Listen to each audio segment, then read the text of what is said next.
여러분 안녕하십니까? 비어있어 보여도 속이 꽉 차있는 시사 깡통입니다. 여러분의 구독과 좋아요 그리고 공유가 여러분의 주변을 바꿀 수 있습니다. 꼭 부탁드립니다.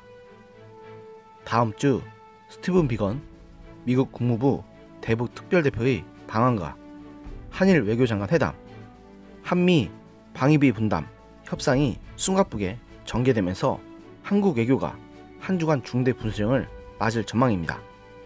스타트는 비건 대표가 끊게 되는데요. 비건 대표는 오는 15일부터 17일까지 한국을 방문하며 16일 이도훈 외교부 한반도 평화 교섭본부장과 한미 북핵 수석대표 협의를 합니다.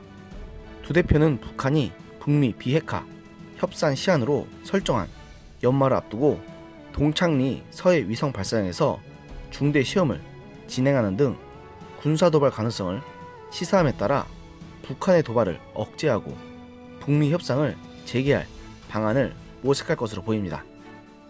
비건 대표는 이날 이 본부장과 협의에 앞서 조세영 1차관을 예방합니다. 비건 대표는 국무부 부장관으로 지명돼 상원 외교위에서 인준을 통과됐으며 본회의 인준만 남겨두고 있습니다. 비건 대표가 부장관으로 임명되면 조 차관이 비건 대표의 카운터 파트가 됩니다. 비건 대표는 부장관으로 승진하더라도 북핵 협상을 맡겠다고 공언했으나 국무부 2인자로서 북핵 외에 수많은 정책과 행정 실무를 떠안게 돼 협상 집중도가 흐트러질 수 있다는 전망도 나옵니다. 특히 비건 대표가 방한 기간 판문점 등지에서 북한 측과 접촉하거나 북한에 상대적으로 유화적 메시지를 낼지가 주목됩니다. 북한은 지난 10월 수혜된 스톡홀름 실무협상 결렬 이후 미국이 새로운 개선법을 가져오지 않는 한 협상에 복귀하지 않겠다는 입장입니다. 만약 비건 대표가 북한이 요구하는 대북 안전보장과 관련 진전된 발언을 하고 북한 측이 이에 화답하거나 극적으로 양측이 만난다면 스톡홀름 결렬 이후 교착된 북미 관계의 돌파구를 마련할 수 있을 것으로 보입니다. 다만 북미 모두 협상 자체는 깨지 않고 있으나 기존 입장을 고수하며 경직된 태도를 보이고 있어 비건 대표의 방한 계기로 극적 반전을 만들어내긴 어렵다는 관측입니다. 켈리 크래프트 유엔 주재 미국 대사는 지난 11일 뉴욕에서 미국이 소집한 북한 관련 안보리 회의에서 유연한 접근을 언급하면서도 비핵화 관련 기준 입장을 재확인했습니다. 미국은 비핵화의 최종 상태와 포괄적 로드맵을 합의한 뒤 북한의 비핵화 조치와 미국의 상응 조치를 동시적, 병행적으로 취해야 한다는 입장입니다.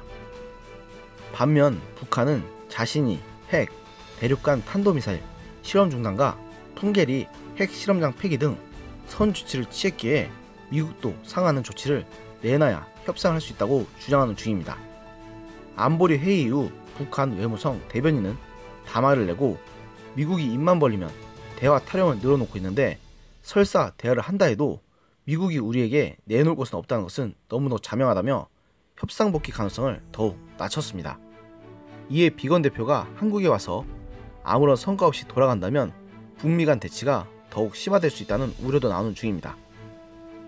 북한이 비건 대표 방안에 대해 비난 성명이나 담화를 내며 말 폭탄을 던지다 크리스마스 전후에서 ICBM이나 SLBM 실험 등 군사 도발에 나설 수 있다는 것이 그것입니다. 이 때문에 미국 일각에서도 북한의 도발에 군사적으로 강력 대응하며 북미 관계 교착이 내년을 넘어서 이어질 수 있다는 전망이 나오고 있습니다. 북미 관계와 더불어 한국 외교의 최대 현안인 한일 갈등을 논의할 양국 간 협의도 다음 주부터 본격 가동화될 것으로 보입니다. 강경화 외교부 장관은 15일부터 16일 스페인 마드리드에서 열리는 아시아 유럽 정상회의의 외교장관 회의에 참석하는 계기에 모테기 도시미스 일본 외무상과 회담하는 방안을 조율 중으로 알려지고 있습니다. 한일 양국이 오는 24일 중국 청도에서 열리는 한중일 정상회의 계기로 한일 정상회담을 조율 중인 것으로 알려진 가운데 두 장관은 회담에서 정상회담 의제 조율에 나설 것이라고 합니다. 아울러 16일 도쿄에서는 한일 간의 지소미아 조건부 연기 관련 한일 간 합의에 따라 일본의 한일 수출 규제 문제를 논의할 양국 통상 당국 간 수출관리 정책대회가 열릴 예정입니다.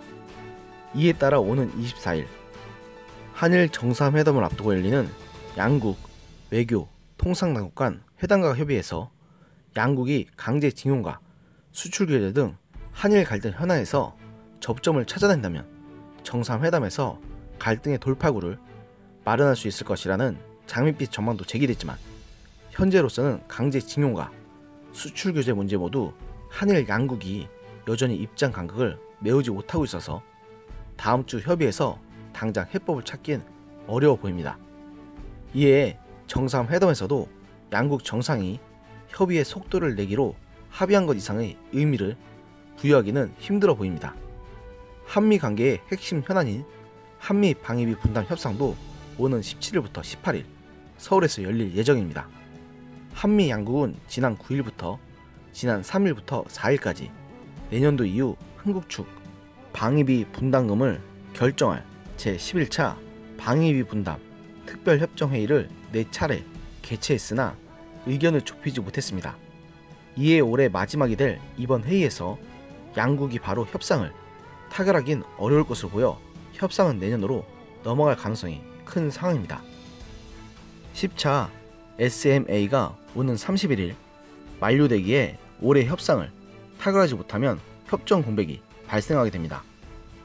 현재 한국은 기존 SMA에 규정된 주한미군 한국인 고용원, 인건비와 군사건설비, 군수지원비 등 주한미군 주둔 비용만 지불할 수 있다는 입장인데 반해 미국은 기존 SMA 항목 외에 미군의 한반도 순환배치 비용과 전략자산의 한반도 전개 비용 등 여기에 부담도 포함해 올해 분담금 1조 389억의 5배가 넘는 50억 달러에 육박하는 금액을 요구하고 있습니다.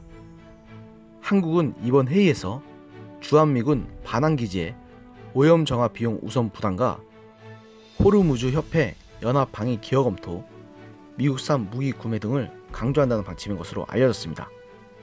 한국이 방위비 분담금 외에도 한미 동맹을 위해 막대한 재정을 투입하고 있다는 점을 부각해 미국의 분담금 인상 압박을 상쇄하겠다는 의도로 풀이됩니다. 다만 도널드 트럼프 대통령이 방위비 분담 인상을 공개적으로 압박하며 협상을 직접 챙기는 것으로 알려져 있기에 미국 측도 순순히 인상 요구를 거두지는 않을 것으로 보여 협상이 장기간 난항을 겪을 가능성도 제기되는 등 현재로서는 그렇게 간단하게 풀릴 가능성이 크진 않습니다. 이처럼 현재 한반도를 둘러싼 국제 정세는 매우 복잡하게 돌아가고 있습니다. 그런데 지금 문재인 정부의 외교 대응을 살펴보면 그냥 무능이라는 한마디 단어 외에는 생각나는 게 없을 정도입니다. 문재인 대통령님, 이게 당신이 약속한 나라다운 나라 정말 맞습니까? 제가 보기엔 이건 나라다운 나라가 아니라 완전히 박살난 대한민국의 불가일 뿐인데 말입니다.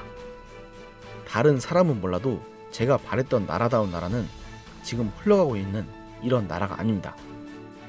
외국의 부당한 요구에 대해서는 최소한 상식적인 선에서 반발하고 비판할 줄 알고 우리의 국익을 위해 최선을 다하는 것을 뜻했습니다.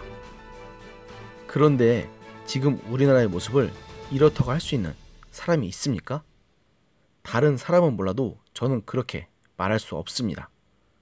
다른 나라들이 업신 여기는 것을 모자라서 그냥 만만한 호구 취급하는 수준인데 어떻게 이걸 나라다운 나라라고 할 수 있겠습니까?